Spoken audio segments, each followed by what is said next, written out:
In 15 years in Hollywood, no one in Hollywood has a memory of going to a sold-out Kevin Hart show, there being a line for him ever getting a standing ovation. And people get caught up in the illusion of Hollywood. People really get caught up in this. Welcome to New Viral Drama, where celebrity secrets get snatched out of the vault and dragged all over the timeline for everybody to see. Katt Williams just lit a fire under Hollywood again. And guess who's in the hot seat now? Kevin Hart. Yeah, Katt didn't hold back at all during his viral sit-down with Shannon Sharpe. The man came with receipts and started asking questions that had the whole industry shaking. Is Kevin Hart really a Hollywood plant? Did he try to sabotage Shannon Sharpe behind the scenes? Or is this all just some long brewing beef finally boiling over? We're diving straight into the chaos with a full-on breakdown. 5 deep layers of truth, drama, and behind-the-scenes mess that the mainstream ain't ready for.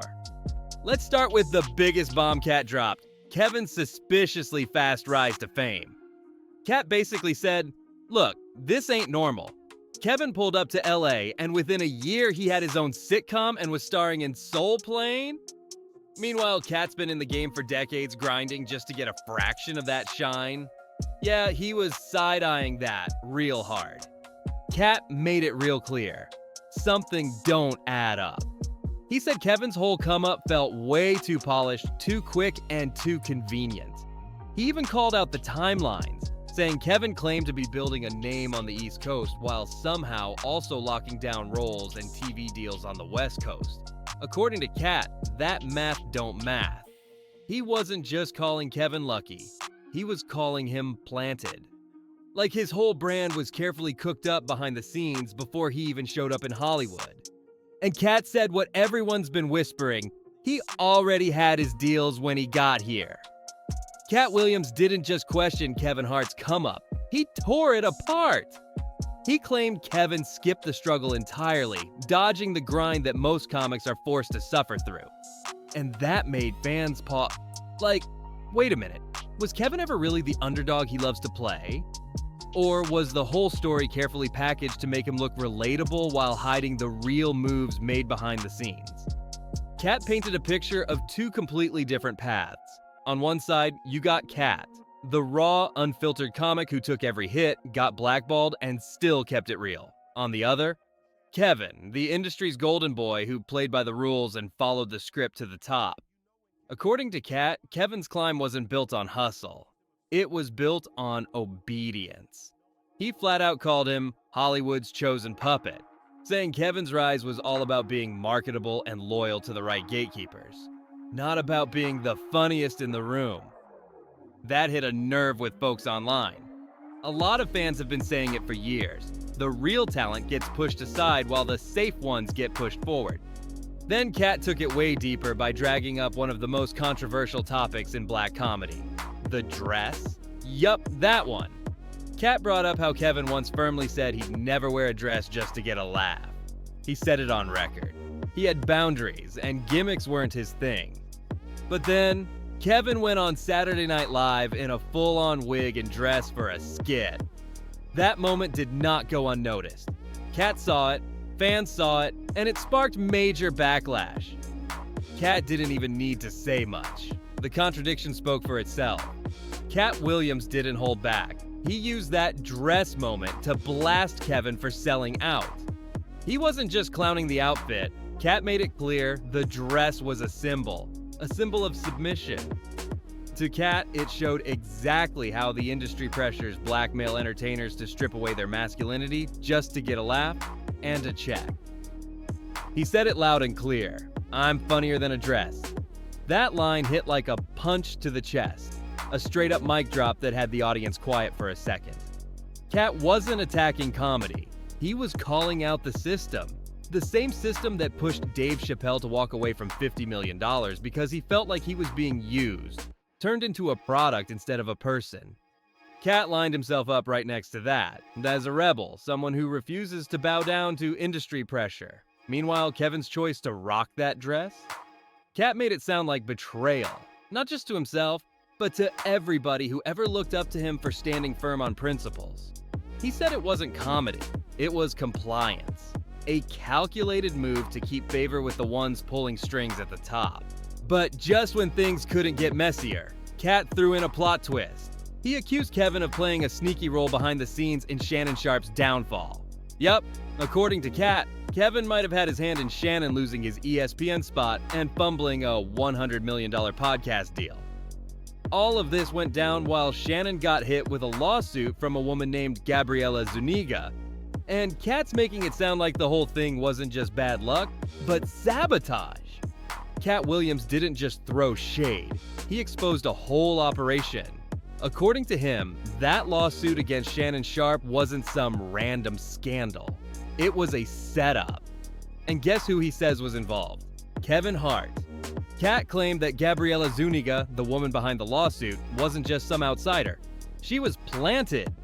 Then, boom, Jaguar Wright jumped in, backing the theory and pointing out that Gabriela shares a last name with actress Daphne Zuniga, a name with deep Hollywood ties. Coincidence? Katt and Jaguar don't think so. Now here's where things get real dark. Shannon Sharpe has openly admitted in past interviews that he's attracted to younger women, and Katt claims that very detail was used against him.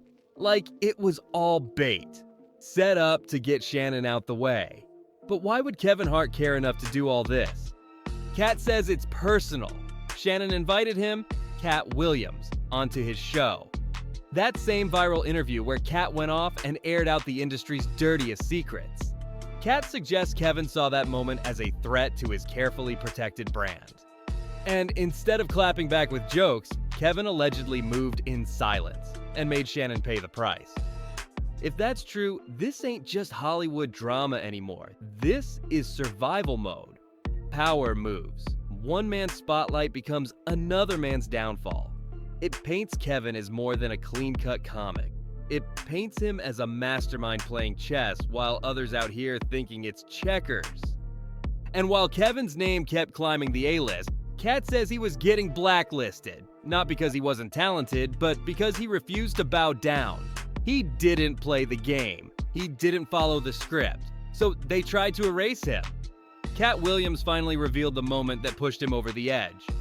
And it all went down during the filming of Friday After Next.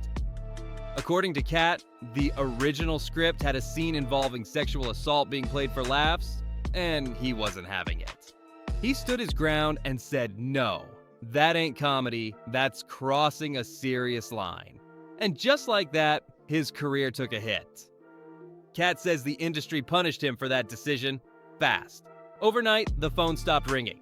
The roles that were promised to him vanished. And guess who started getting them instead? Kevin Hart. Katt didn't believe that was just a coincidence. He said it was retaliation, plain and simple. They pay you to stay quiet. I refused, and I paid the price. But he didn't stop there. Katt dropped another bombshell. Nearly every movie Kevin starred in from 2010 to 2015 was originally offered to him. Yup. Katt said he kept getting dropped from projects because he asked for rewrites, wanted to cut degrading scenes, or demanded creative control.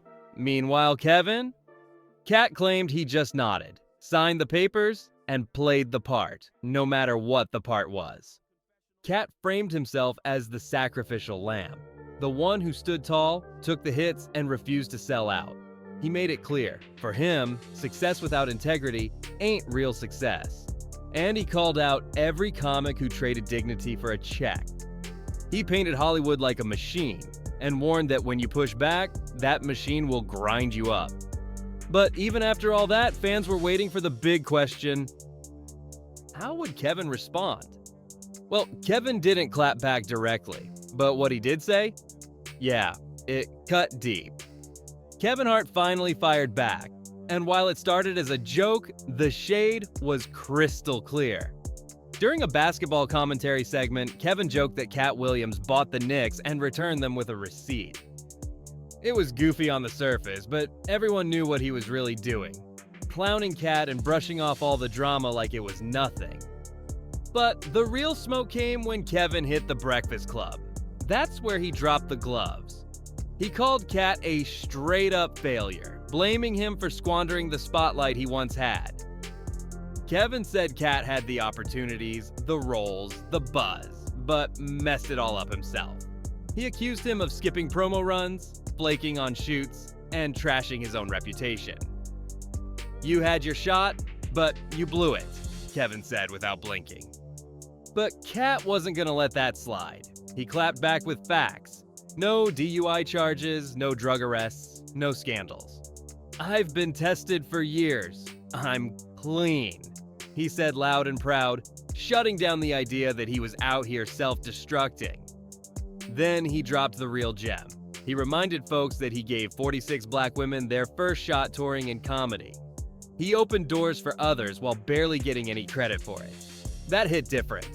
This feud suddenly felt way deeper than two comics throwing shots. It became a war of principles. Kevin, the polished poster child for brand deals and big movies. Katt, the gritty truth teller who never sold his voice. And now, fans are split. Some say Kevin played the game and won. Others see Katt as the last one standing who refused to fold. What started as one viral podcast turned into one of the wildest celebrity feuds in comedy history. And it's still far from over. But let's be real. This ain't just celebrity beef. This whole situation is a straight-up expose on how Hollywood really works behind the scenes. The backdoor deals, the silent rules, the power plays. It's all right here, laid bare through this wild feud. Is Katt Williams pulling back the curtain on the shady side of the game that no one's supposed to talk about? Or is he just tired of being overlooked while the machine keeps pushing polished faces to the front? And what about Kevin Hart? Is he just doing what it takes to stay on top? Or has he actually played a role in shutting other people out? One thing's for sure, this drama makes us all look twice at what success really costs. How much of it is earned, and how much is orchestrated? So now it's your turn. Where do you stand in this mess? Sound off in the comments and let us know if you're Team Katt or Team Kevin. And don't forget to like, share, and subscribe for more raw breakdowns and real drama. Only here on New Viral Drama. Catch you on the next one.